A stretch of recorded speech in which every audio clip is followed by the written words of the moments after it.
Começaram a observar o céu há séculos. A América Latina abriu-se para os grandes mistérios do universo.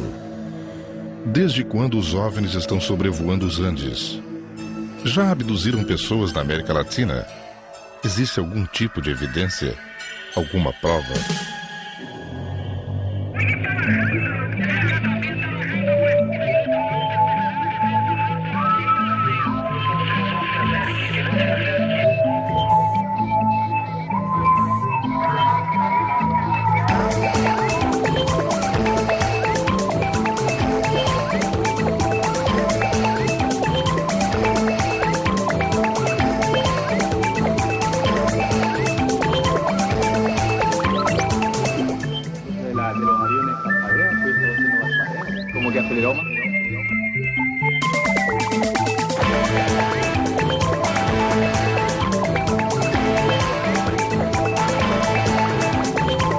OVNI sobre os Andes.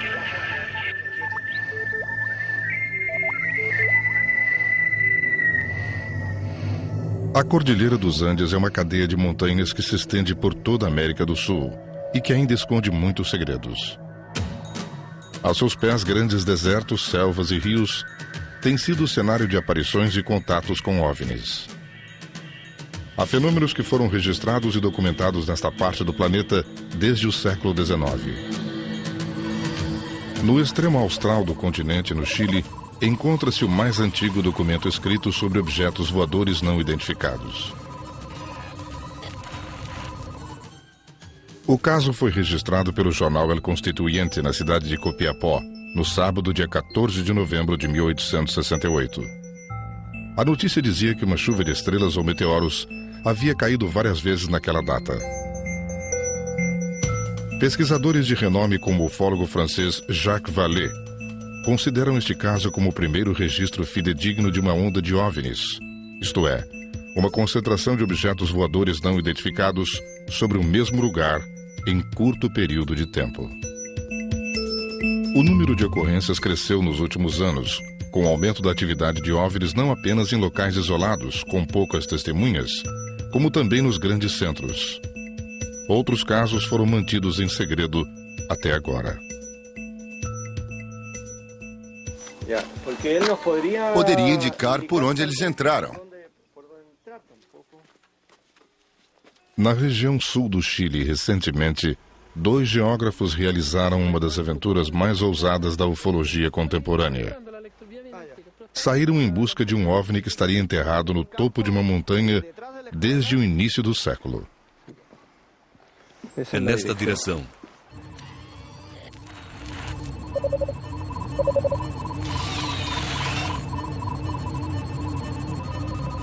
Chanco é uma aldeia rural situada ao sul de Santiago do Chile, onde em 1914 ocorreu um incidente revelado agora pela primeira vez. Juan Andaur foi protagonista desse episódio quando tinha apenas 14 anos. Hoje, com quase 100 anos de idade, Juan ainda se lembra com detalhes do incidente que presenciou, junto com seus pais e muitas outras testemunhas. A sua narração é muito lúcida. Naquele dia, minha mãe estava cuidando da casa e meu pai descarregava o trigo que tinha colhido.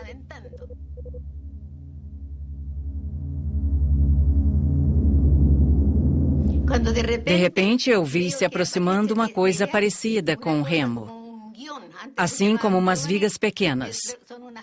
Apareceu ali, indo do leste para o oeste, em formação diagonal, fazendo um barulho enorme. Todos nós ficamos assustados, sem saber o que fazer. Tinha pelo menos uns 2 metros de cada lado. E fazia um barulho assustador, como o barulho de um avião. Nós achamos que era o fim do mundo.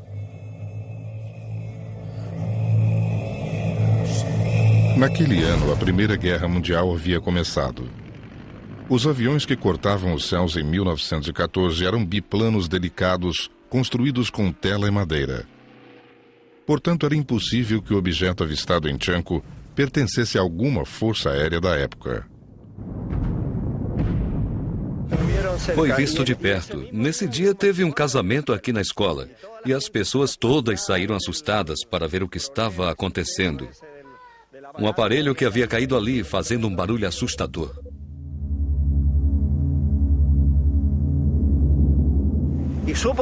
Suponha que, por se tratar de montanhas arenosas, e a maioria daquelas formações é arenosa, o aparelho enterrou-se a uma certa profundidade e ainda está ali. Reinaldo Borgel e Pedro Munhoz, geógrafos conceituados e professores universitários, iniciam a busca pelo OVNI de Chanco.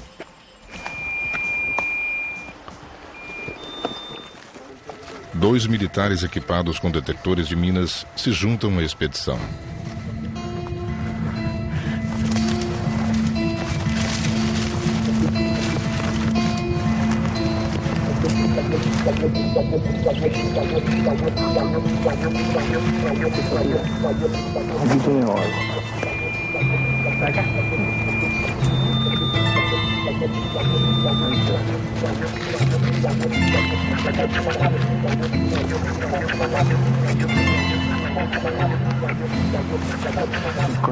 Encontrei restos de arame, uma jarra, uma lata de bebida. Encontrei embalagens de batatas fritas, papel metálico, mas acima de tudo, arame. O detector dispara constantemente. Deve ser por causa dos minérios existentes aqui na superfície. Mas não podemos fazer nada. Se alguém estiver interessado em dar continuidade a isto, será necessário um outro tipo de detector. Vamos começar primeiro com este e depois vamos utilizar um sensor de profundidade que é usado para detectar metais enterrados em pontos mais profundos. Não há dúvida de que um OVNI enterrado é um tesouro, mas é preciso ter uma prova concreta. Muita gente quer provas concretas e nós, pesquisadores, temos de encontrá-las. Isto é como procurar um tesouro. Para mim, a verdade é o maior tesouro que existe, é o que eu penso. O que eu acho que foi aquilo? Não posso explicar o que poderia ter sido. Ninguém pensou nisso porque todos achavam que era apenas raios. Sim, raios. A queda do OVNI em Chanco poderá se tornar um caso tão importante quanto o episódio de Roswell.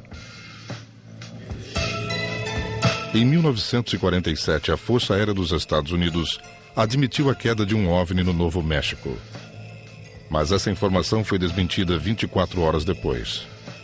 Mais de 50 anos de especulações e teorias sobre conspirações pairam sobre Roswell, cujo enigma continua sem solução. Até agora era considerado o relato mais antigo sobre a suposta queda de uma nave extraterrestre. Mas Chanco, o caso Roswell latino-americano, parece ser mais antigo e sua história só agora começa a ser revelada. Os registros de aparecimento de OVNIs com maior número de provas visuais até agora encontravam-se no hemisfério norte, nos Estados Unidos e na Europa. No entanto, há pelo menos 3 décadas, os ufólogos e entusiastas vêm registrando com suas câmeras fotográficas e de vídeo inúmeros aparecimentos em países latino-americanos, como o México, Brasil e o Chile.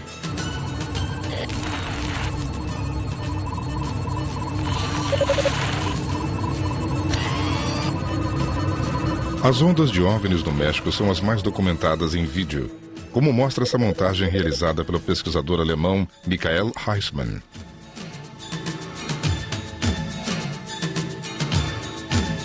OVNIs filmados por mais de um observador e de diferentes pontos de vista, como este em 1991, fazem parte desta montagem.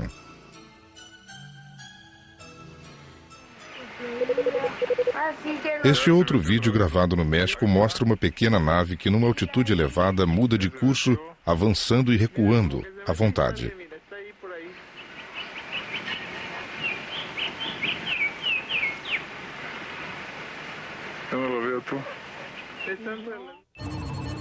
O Brasil é outro país latino-americano que apresenta relatos importantes sobre contatos com OVNIs. A revista brasileira UFO conta com mais de 100 colaboradores. Ademar Gevaert, editor da revista, destaca a importância desses casos e mostra que, apesar da distância que separa os dois países, são muitas as coincidências entre os acontecimentos no Chile e no Brasil. Quando os registros das ocorrências ultrapassam o nível normal, primeiro deve-se determinar qual seria um número normal de aparições em Santiago.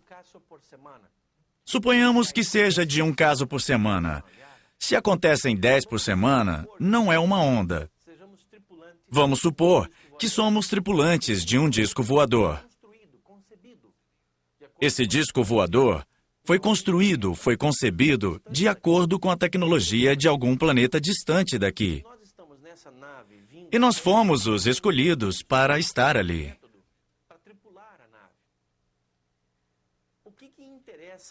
O que nos interessa é saber o que está acontecendo, por exemplo, no meio do deserto de Atacama, ou no meio do Pantanal, no meio da floresta amazônica, ou saber o que está acontecendo em um meio urbano, como Santiago, Buenos Aires, São Paulo, Brasília. Interessa saber o que acontece nas grandes cidades. Em 1997, em São Paulo, este OVNI foi filmado numa noite de tempestade. Ele brilhou por vários minutos, o que levou os ufólogos a descartar a hipótese de que se tratava de um raio.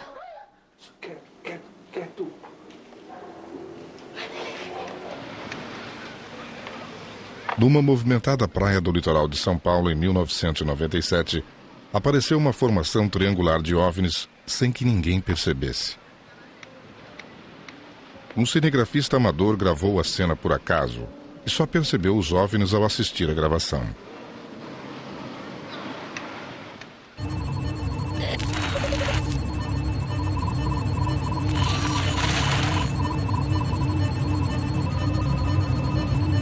Em fevereiro de 1997, uma onda de OVNIs começa a se manifestar sobre a zona central do Chile.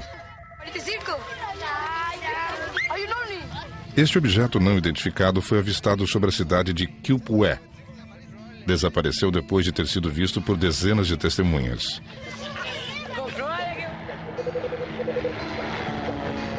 Ao sul da capital chilena, no balneário de Pucón, ocorreu outro caso interessante. O OVNI de Pucón apareceu durante um show acrobático dos Falcões, da Força Aérea do Chile. 2 vídeos gravados a partir de diferentes pontos de observação mostram um anel, que não tem a mesma consistência da fumaça que os aviões soltam durante as acrobacias.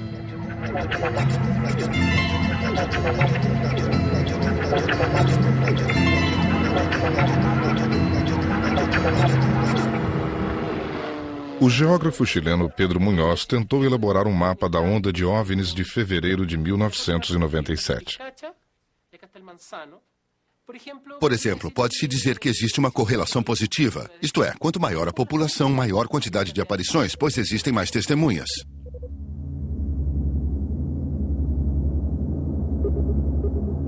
Mas o resultado foi o contrário. E não posso demonstrar isso porque em alguns lugares de pequena população, como por exemplo em Cajón del Maipo, há uma grande concentração de fenômenos luminosos, noturnos, diurnos, etc. Um dos casos mais intrigantes para Pedro Munhoz é a frequente aparição de OVNIs sobre a usina hidrelétrica de Colbún, situada ao sul de Santiago. Ele tenta determinar se os OVNIs procuram por recursos naturais, campos magnéticos ou grandes concentrações de pessoas.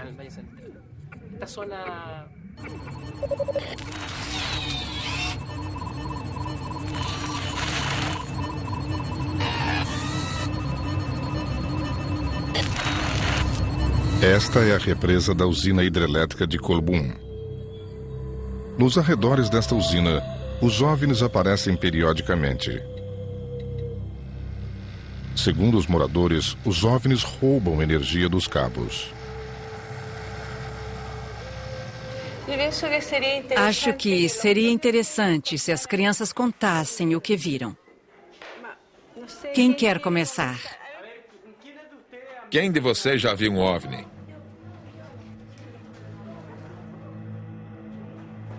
Quando voam, trocam de cor. Tem cores lindas. São umas coisas luminosas que se vê no céu. Você. Deixa uma fumaça para trás. Outro dia estava caminhando com a minha mãe e vimos uma coisa estranha no céu, que era colorida e trocava de cores e deixava uma nuvem atrás dele. Eu gritei perto da casa dele, vejam, é um OVNI. E todos saíram da casa e quase toda a família pôde ver.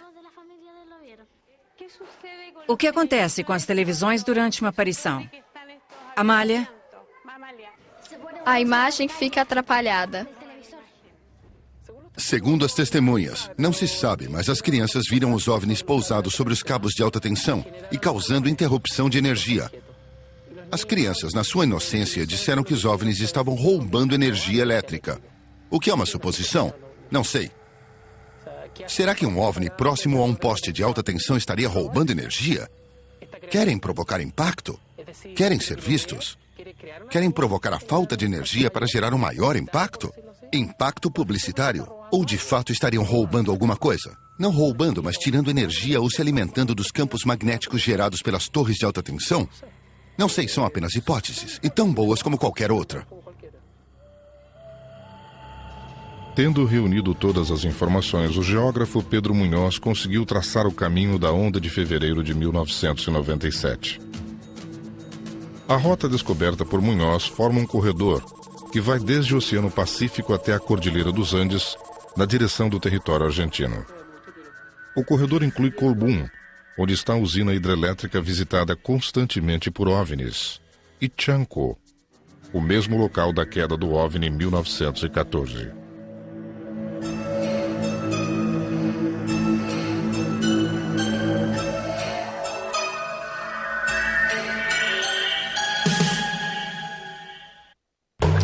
O Discovery Channel te leva a uma terra.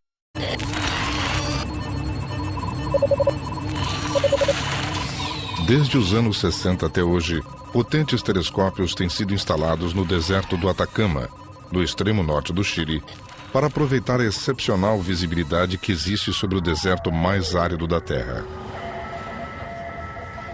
Especialistas do mundo todo vêm até aqui com a esperança de obter imagens e respostas para os grandes enigmas do universo. Aqui, no observatório do Monte Tololo, que significa a beira do abismo, o astrônomo René Mendes revela que, sem querer, nossa civilização tem estado exposta há muito tempo à possibilidade de contato com seres extraterrestres.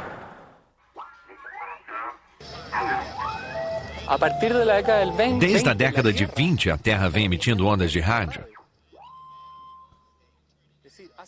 Faz 70 anos que a Terra envia ondas de rádio ao espaço. Essas ondas de rádio têm viajado pelo espaço, levando informações diárias sobre os seres humanos. Essas ondas começaram a ser emitidas no início da era do rádio e têm se difundido, atingindo um raio de 70 anos-luz ao redor da Terra ou ao redor do Sol. Há 70 anos-luz, há uma grande quantidade de estrelas. E se existissem civilizações tecnologicamente avançadas, captando os sinais de rádio e capazes de decifrar estes sinais, provavelmente, neste momento, elas estariam ouvindo a primeira transmissão do rádio Marconi.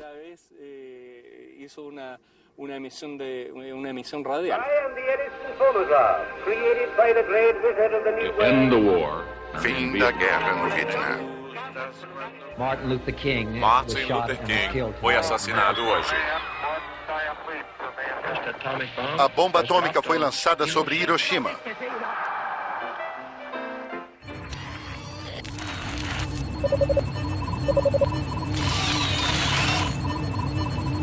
Uma consequência inesperada das transmissões de rádio que saem da Terra para o espaço ocorreu recentemente em Santiago do Chile. Em 17 de julho de 1997, uma das emissoras mais antigas da capital chilena, a Rádio Mineria, transmitiu o programa noturno La Bailona, onde um astrônomo e um sociólogo conversavam frequentemente sobre OVNIs. Podem ligar de qualquer parte do país. Se for chamada interurbana, disquem 2 e depois 2358202, porque Rodrigo Frenzalida vai conversar com vocês. Também estará na linha o nosso astrônomo Carlos Ibáñez. O astrônomo Carlos Ibáñez, um dos participantes habituais do programa La Bailona, naquela noite havia lido Astropoesia, um conjunto de poemas que ele mesmo escreveu e parte do livro chamado Luzes Certas.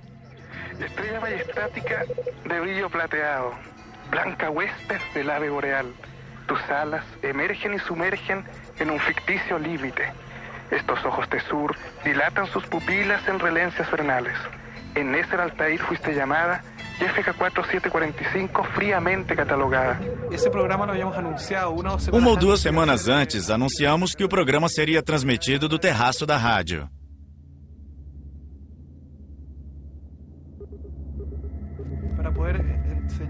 Para explicar aos ouvintes os fenômenos celestes, poderíamos mostrar que há algumas estrelas brilhantes e alguns planetas visíveis. E pretendíamos começar lendo um poema.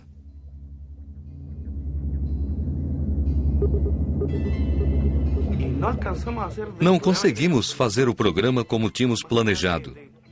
Uns 4 ou 5 minutos depois, Carlos estava terminando seu poema, quando surgiu uma luz.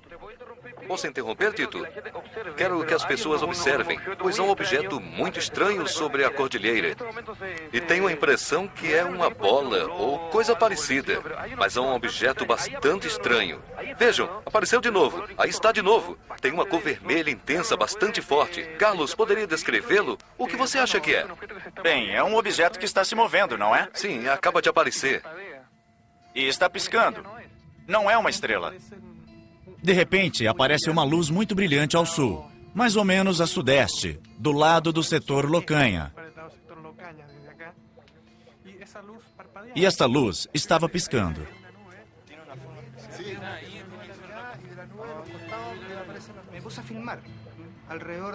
Eu comecei a filmar. Tenho mais ou menos meia hora de filme. Foi difícil filmar, porque as luzes se moviam. A câmera também é pequena e não tem um zoom potente. Então foi muito difícil filmar alguma coisa visível. Carlos, Rodrigo e eu estávamos com microfones individuais. Então o que mais se ouvia eram as nossas vozes, mas no fundo eu dizia: neste minuto está se movendo rapidamente para a esquerda. E no fundo, oh, vejam, diziam as 30 pessoas que estavam atrás.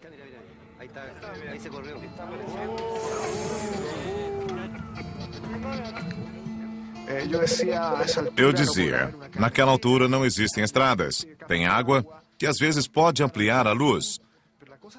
Mas a coisa estava no ar e se movia. E aí começamos a receber ligações interessantes, como, por exemplo, do Corpo de Bombeiros. Alô, bom dia. Alô, com quem estamos falando? Alô, Martim, Marcelo Farias. Olá, Marcelo, onde você está? Com os bombeiros, na 17. Pode falar. Estava estudando e escutando vocês. Aí eu me levantei e também acabei me tornando testemunha desta aparição. Também está vendo?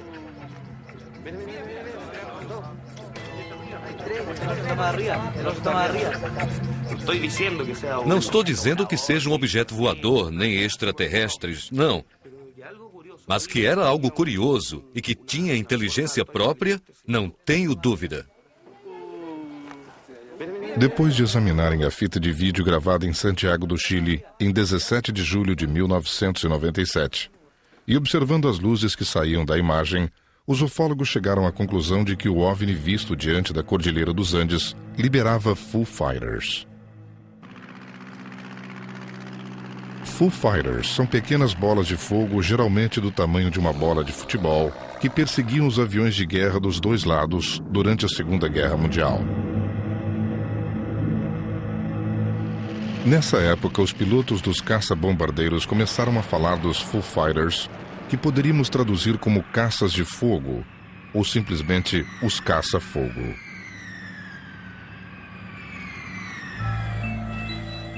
Meio século mais tarde, os Foo Fighters continuam sendo avistados em diferentes partes do mundo, inclusive próximos de aeronaves velozes como o supersônico Concorde. Durante uma filmagem em altitude elevada, foi gravada casualmente esta imagem de um OVNI do tipo Foo Fighter, que, segundo os pesquisadores, poderiam estar cumprindo tarefas de vigilância. Especialistas em defesa acreditam que algumas armas secretas dedicadas à espionagem podem ser confundidas com OVNIs. O jornalista e sociólogo chileno Raul Sor disse que essas naves espiãs são chamadas drones. Na realidade, os chamados drones são aparelhos voadores não tripulados. Existe uma grande variedade deles há várias décadas. A principal função dos drones é observar. Se um país ou uma força aérea quer vigiar o território de outro país, o mais sensato é enviar um desses aviões não tripulados e comandados por controle remoto para filmar e tirar fotos do que se deseja conhecer. São aviões pequenos que voam relativamente baixo e têm a vantagem de serem de difícil visualização. Mas muitas vezes esses drones, que são muito silenciosos, podem ser confundidos com um OVNI, porque as pessoas não sabem do que se trata.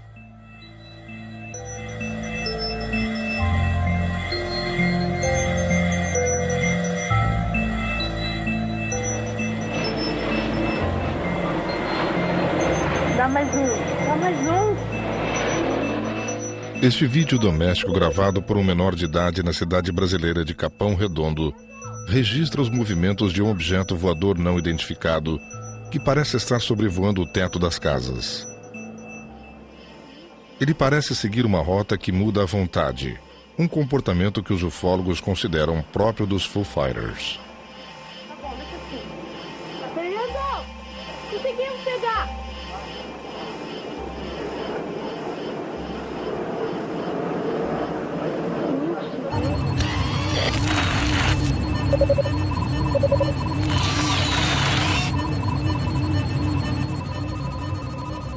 Perto da cidade de Santiago do Chile, aos pés da Cordilheira dos Andes, 3 jovens ufólogos chilenos realizam uma vigília junto ao rio Maipo.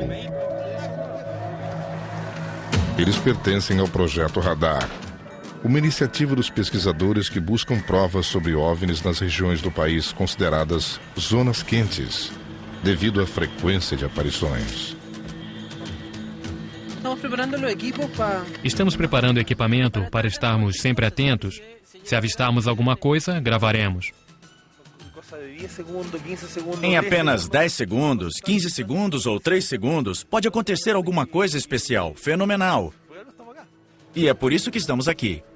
Após concluírem as investigações e análises com auxílio de computadores, os especialistas fazem uma seleção de vídeos como esta, que consideram uma prova real das atividades dos OVNIs na Cordilheira dos Andes.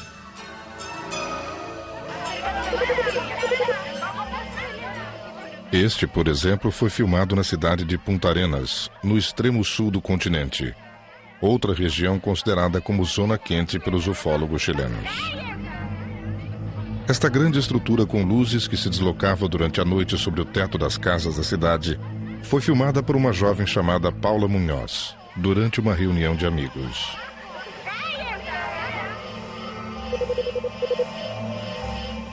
Este OVNI foi visto sobre a gruta de Milodon, perto de Punta Arenas, no extremo sul do continente.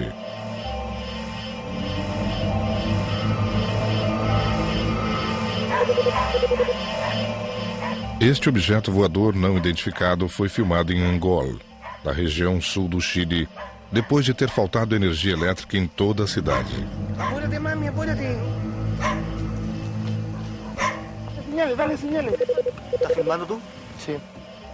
Este último vídeo foi gravado pelo ufólogo Mário Pizarro em pleno deserto do Atacama, durante uma vigília. E é uma das principais conquistas do Projeto Radar. Como un reflejo arriba de la luz que tengo.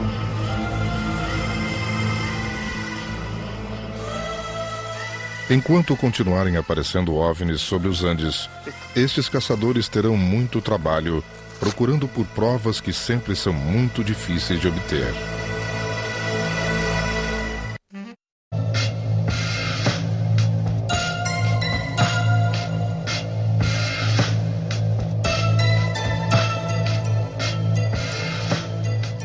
A América Latina não registra apenas relatos sobre aparições e ondas de OVNIs, mas também denúncias sobre casos de abduções, isto é, de sequestros praticados por extraterrestres. A saga do Cabo Armando Valdés começou em 1977 e continua até hoje, adquirindo proporções de lenda. Estudado por ufólogos do mundo inteiro, seu caso é considerado um dos mais importantes de todo o planeta. Tanto que durante muitos anos circulou no Chile o boato de que Armando Valdés, após seu contato imediato com um OVNI, teria sido levado aos Estados Unidos para ser submetido a diversos tipos de exames nos laboratórios da NASA.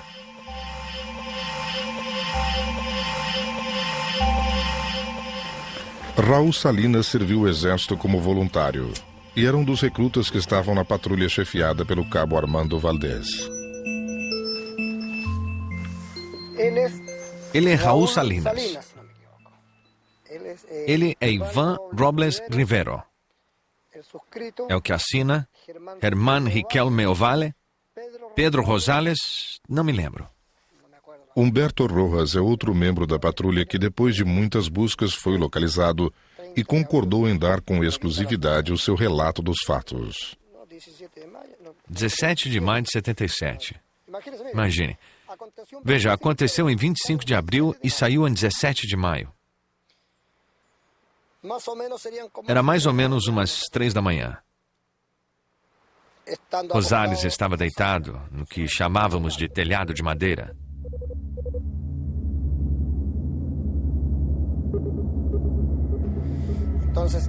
Então ele grita: olhem, olhem o que vem vindo. E é claro que nós, ao ouvirmos como ele gritou, saímos, nós 3 saímos, nós 4 que estávamos dentro, e o cabo Valdés. E nós fomos indo assim, porque estávamos em uma parte descoberta da montanha.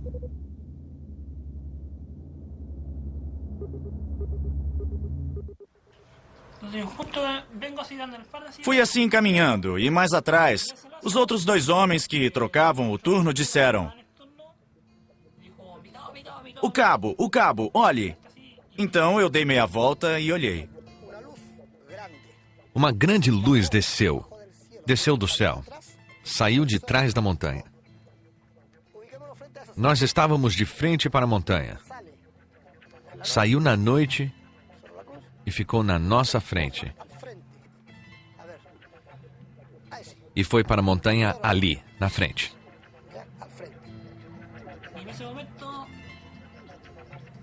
E nesse momento surgiu uma grande neblina. Surgiu a neblina assim e se abriu. E deu para ver a nave. Eu digo que era grande, pois como explicar as crateras? Ficaram 2 crateras, uma de cada lado do centro. Então não era pequeno. Era uma nave grande, um objeto grande.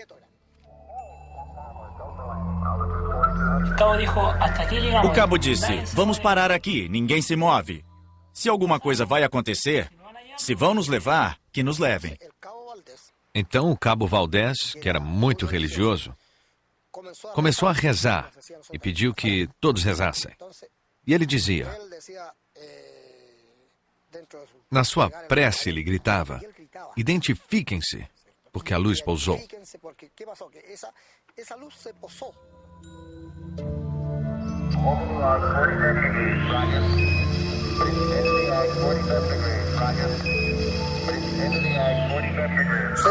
E ele desapareceu.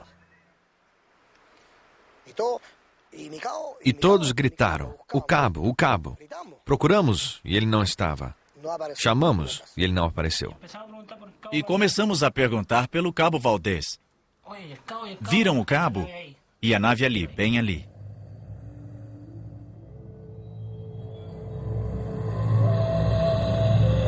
Quando de repente ouvimos uma voz que disse: rapazes.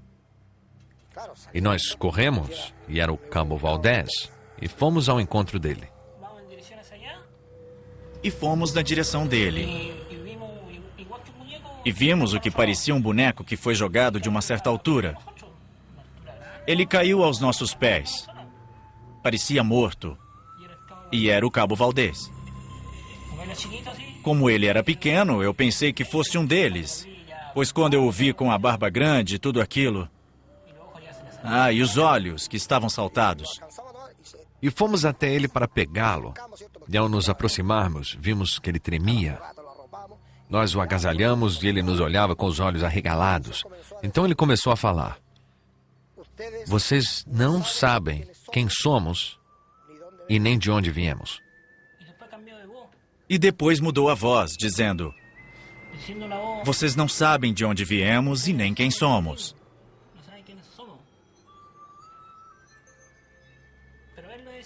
Mas ele dizia e depois começava outra vez a chamar a mãe e depois dizia... Me deixem, não me levem, não me levem. E começava a chorar. Seu relógio marcava dia 30. Ou seja, nós começamos o serviço no dia 25 de abril. E o relógio marcava dia 30.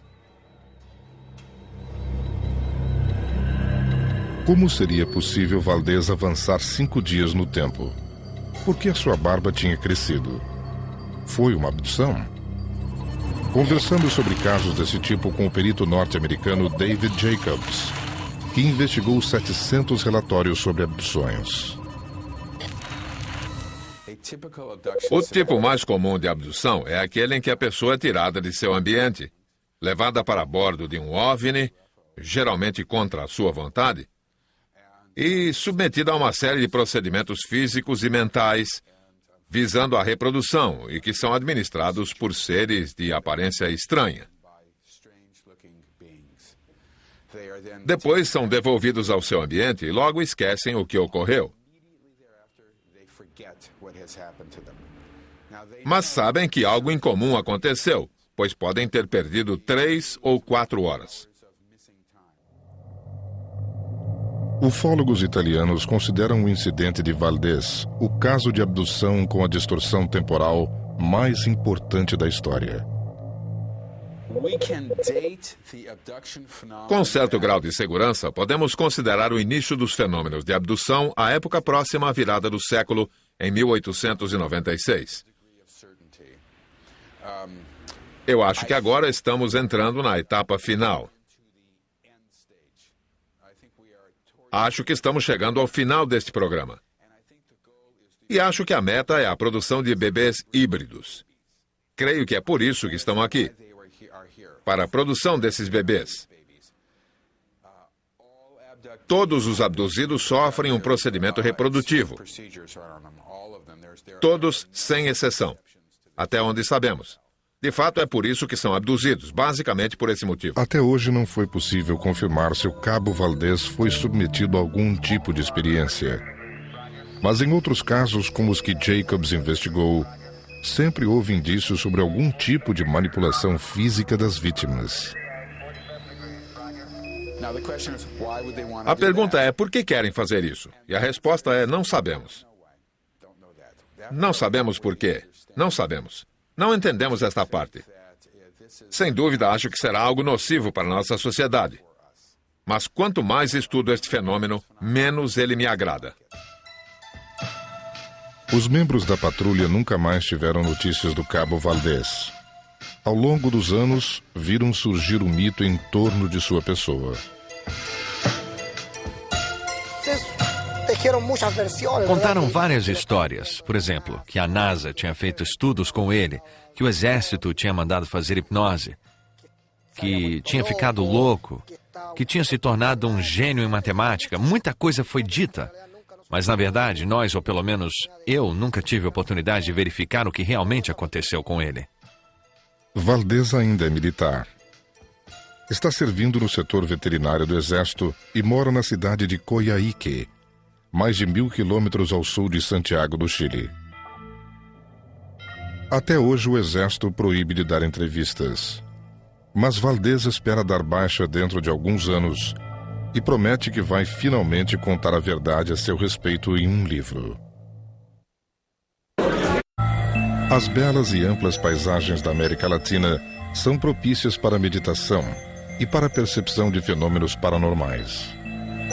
Na região da Cordilheira dos Andes, há mais de 2 décadas, os ufólogos promovem o contato voluntário com seres extraterrestres.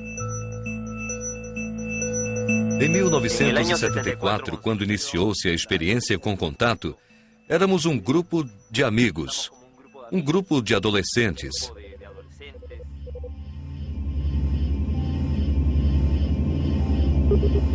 Recebemos a primeira mensagem em 22 de janeiro de 64 e a primeira aparição que reforçou o contato em 7 de fevereiro desse mesmo ano. Desde o início de suas experiências com OVNIs em meados dos anos 70, o ufólogo peruano Sixto Paz tornou-se a pessoa contatada mais famosa da América Latina.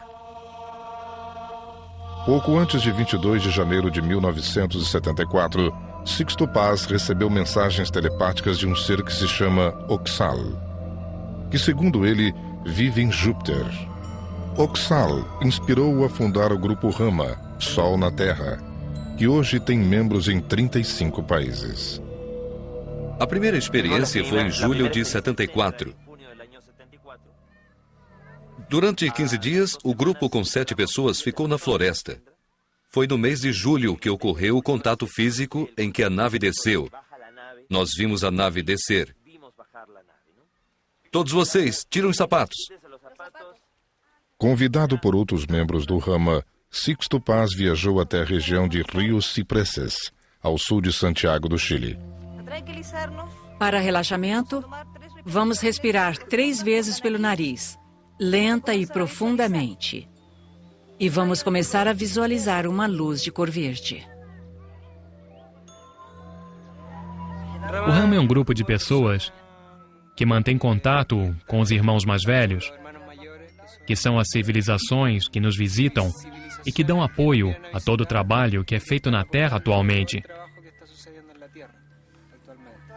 Em certo momento, o Rama me chamou e eu fui.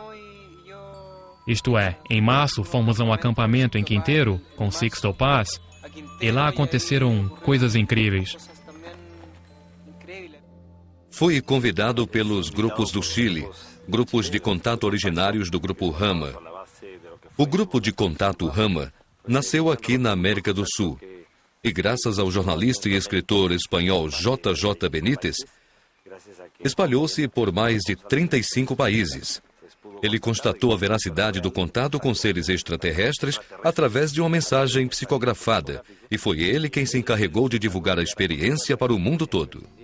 Seres de olhos oblíquos, criaturas de aspecto nórdico, conferências interplanetárias em Ganimedes, uma das luas de Júpiter, viagens pelo tempo e o espaço através de uma porta ou passagem, fazem parte dos relatos de Sixto Paz e outros contatados, dos quais ainda duvidam os incrédulos.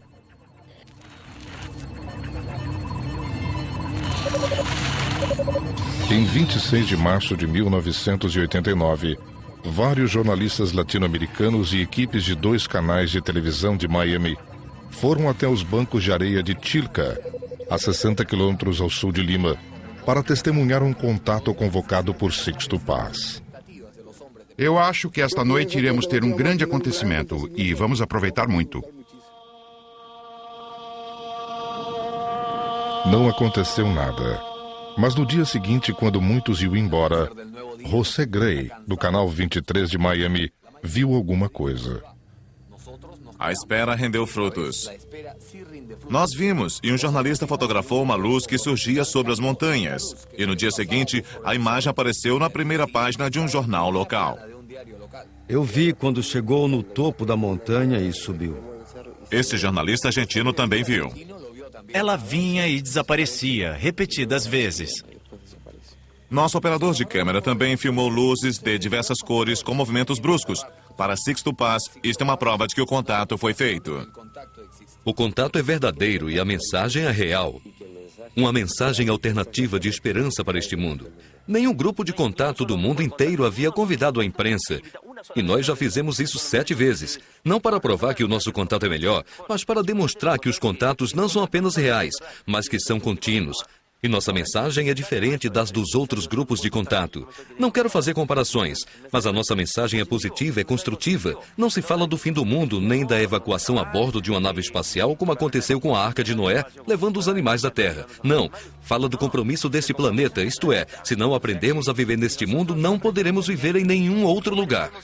Enquanto os contatados buscam alcançar a harmonia interior e esperam por alguma mensagem telepática de outro planeta, os cientistas utilizam tecnologia de última geração, na tentativa de encontrar respostas para os mistérios que ainda existem no universo.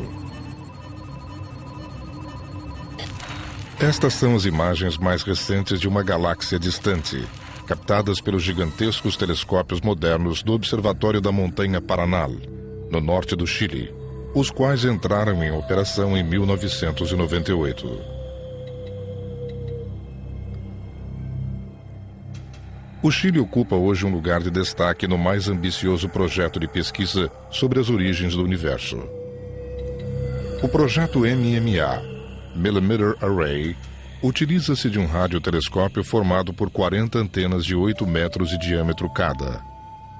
O sistema deverá entrar em operação no ano 2006 e permitirá conhecer a fundo o nosso sistema solar, estudar como nascem as estrelas, como se formaram as galáxias e como era o universo há 12 bilhões de anos.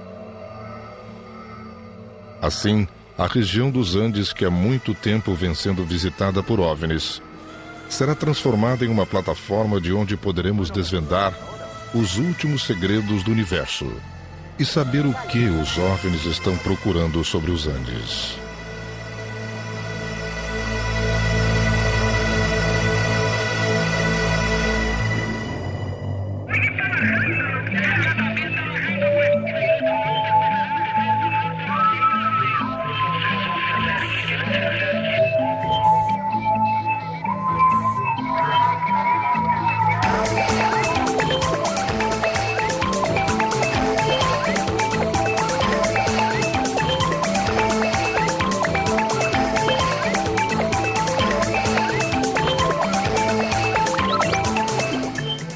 De los aviones parpadean, fui introduciendo las paredes. ¿Cómo que aceleró más?